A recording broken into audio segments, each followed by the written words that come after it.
Hello everyone, my name is Toastify and welcome back to another episode of Toasted Thoughts.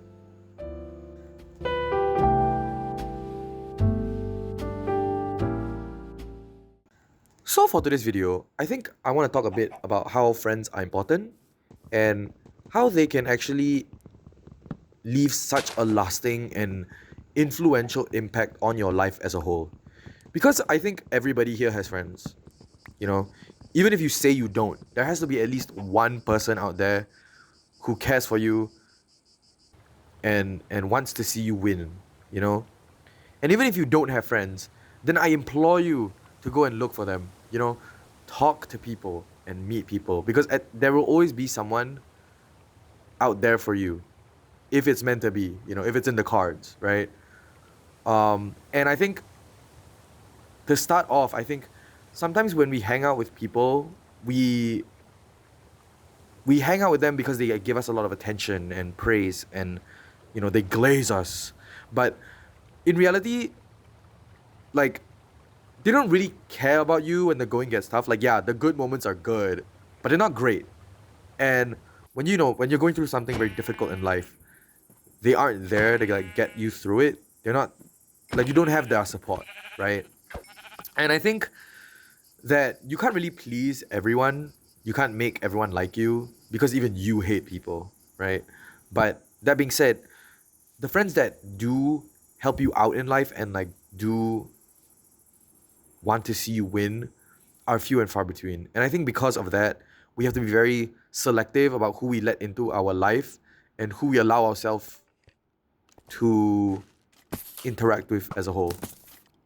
I've had so many of my friends who've gone through relationships and friendships that have never worked out because they either sacrificed too much of themselves or the other party just wasn't putting enough effort into their friendship. And I can say the same thing for my own experience because I feel like the validation and attention that you get would always outweigh the support that you get when you were alone. Because for me, I think that when I was going through something tough, I would be fine with shouldering that entire burden on my own. When in reality, that's not the right mindset to have. You should be allowed to have people who are there to support you and to kind of like give you a shoulder to cry on. But I digress. You know, I think that because when people don't care about you or when they don't see you as someone who they want to stick it out with, like they don't want to stick out the storm with, I think it's because they just don't care enough, because real friends they would listen to you yap about the same thing for a week straight and still give you the same answers that you want to hear, delusional or not, and your friends generally should be able to push you and kind of see the potential inside of you to be better and to grow and develop yourself as a person. And similarly, you should want the same thing for them. Your wins are their wins and vice versa, right? I think the shared happiness that you and your friends have, that is proof that your friendship is strong and solid and that you guys can keep building up each other bit by bit and like you guys can conquer the whole world, right? But however, I think it needs to be said that if you are the only one in the friend group helping everybody, then it might be time to look for better friends. Because let's be honest, if you only serve the friend group when everyone else needs help, who's helping you? There should be an exchange of, I wouldn't say like a transaction, but there should be an exchange of support, right? Like you're helping them with their grades, so they help you with, like stuff that's going on at home, or you're helping them study one thing and they're helping you study another thing. It's like an exchange, right? And they're not the kind that's transactional. It's mostly like, I want to do this because I love you and I want to help you out and I want to see you succeed, right? And don't get me wrong, I'm not saying to drop the people who you feel that are like, oh, they're not doing so and so, so according to Toastify, that means I should drop them. I'm not saying that.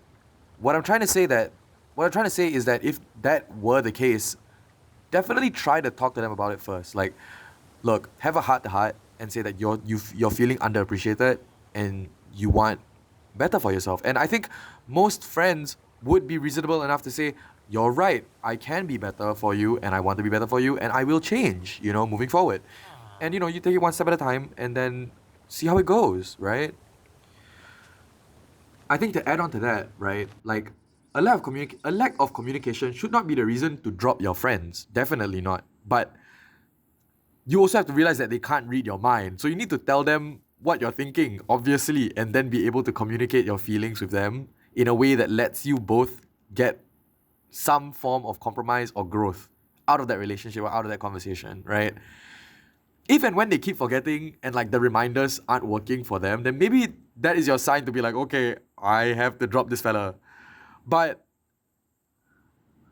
on another note, sometimes I feel that we let the comments our friends make carry a lot of weight, right? And I think sometimes that's good because if your friend is telling you you're a lazy bum, then it means you probably are. So you need to get off your ass and do something. But if it's not true, then the double-edged sword is that you start believing that you are a bum. And that's not healthy, right?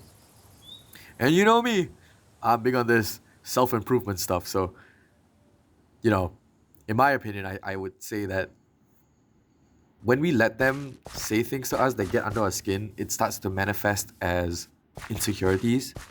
And then you end up believing in something that completely isn't even true about you. And you spend your whole life thinking that, oh my God, I'm so lazy. When in reality, everyone thinks you're the most hardworking person on the planet. But you internally don't even recognize that. And that will lead you to become miserable. Why? All because your friend said that a few times as a joke. Oh, but Toastify, it's not that deep. How was I supposed to know that I hurt him that much? It was just a joke. Like, you can't take a joke. But jokes are supposed to be funny. If a person, especially your friend, that you're making fun of isn't laughing, then maybe, get off the dude's ass. You might want to apologize, champ. Like, that's the craziest thing to me because I don't understand why. Like, maybe for guys, I think it's more prevalent in dudes. Like, we all be making fun of each other, bruh. But it gets to a point where it's not funny anymore, and you gotta like grow up and realize that a lot of the time, people don't like getting made fun of. Like, even if it's humorous, right? If everybody's laughing, but the guy that the joke directed at isn't laughing, then it's definitely not funny. That's hurtful, dude. That's straight up bullying, right? Like, sure, if you can take a joke once or twice, fine, I'll leave it be because they're your friends and I'll let them, you do your own thing. But if it starts to get to you, then you gotta realize that you have to say something. You definitely have to say something. And if you're not saying something, nothing is gonna change. Because, like I said, they can't read your mind, dude. Half the time, I think the people that we make fun of or that are the punching bags of the friend group might say things, but they fly under the radar because a lot of times their words hold no weight and it just is, shouting into the void. But personally, I can say that when that person realizes that the friend group isn't their friend, like if they realize that the people that they're hanging around with don't actually care about them, then they find no reason to hang out with you anyway, and they're just gonna lose them as a friend, you know? So, personally, I can say that I've left many friend groups because, or like many friends have been cut off because the base effort that I take to maintain that friendship was way too much for me and it felt so one-sided. I just had to leave because I felt like I was being taken advantage of. Like my time and my effort and my energy was all just spent, you know, putting work into this friendship. When in reality, I just didn't need to do that because they never actually cared about me. But that doesn't have to be you, dear viewer. Whoever's listening to this, that doesn't have to be you. You don't have to wait until it's too late to drop your friends because you can leave them before you give up too much of yourself. You can leave before it's too late. Honestly, I wish I could go back in time and talk to my younger self about all of this because I feel like he needed to hear that he was worthy enough of attention and that he didn't need to seek it out in other people. I mean, for those that know me, in my personal life, everyone knows that I had a very tumultuous early teenagehood. Like my early teens were super tough because of a lot of stuff that was going on in my personal life.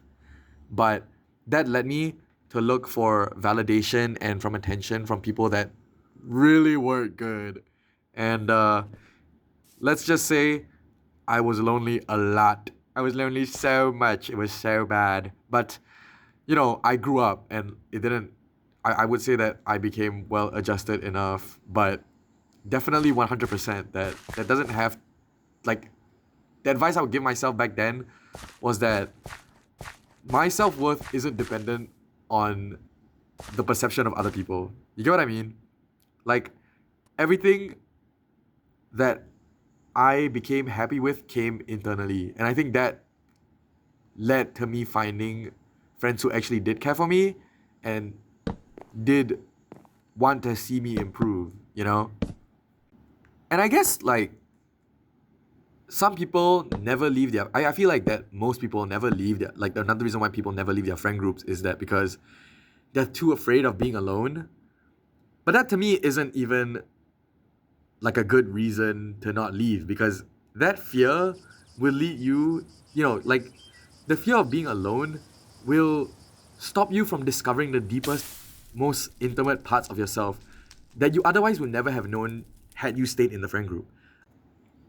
Because personally, I think the biggest parts of growth always start in silence. When you're alone and allowed to sit with your thoughts. Your friends should understand the deepest parts of who you are, and to be honest, should be like your siblings in a way. And if you don't have siblings, great. Now's your time to find them, right? I think the best part about knowing that your friend is really a good friend is when you can have such close and intimate moments with each other without it being romantic. It should be like purely platonic, and then you are able to kind of like understand each other and be linked telepathically, like the image of the two aliens in a wheat field. You know what I mean? Yeah, it'll be so cool. Because at the end of the day, friends all come and go.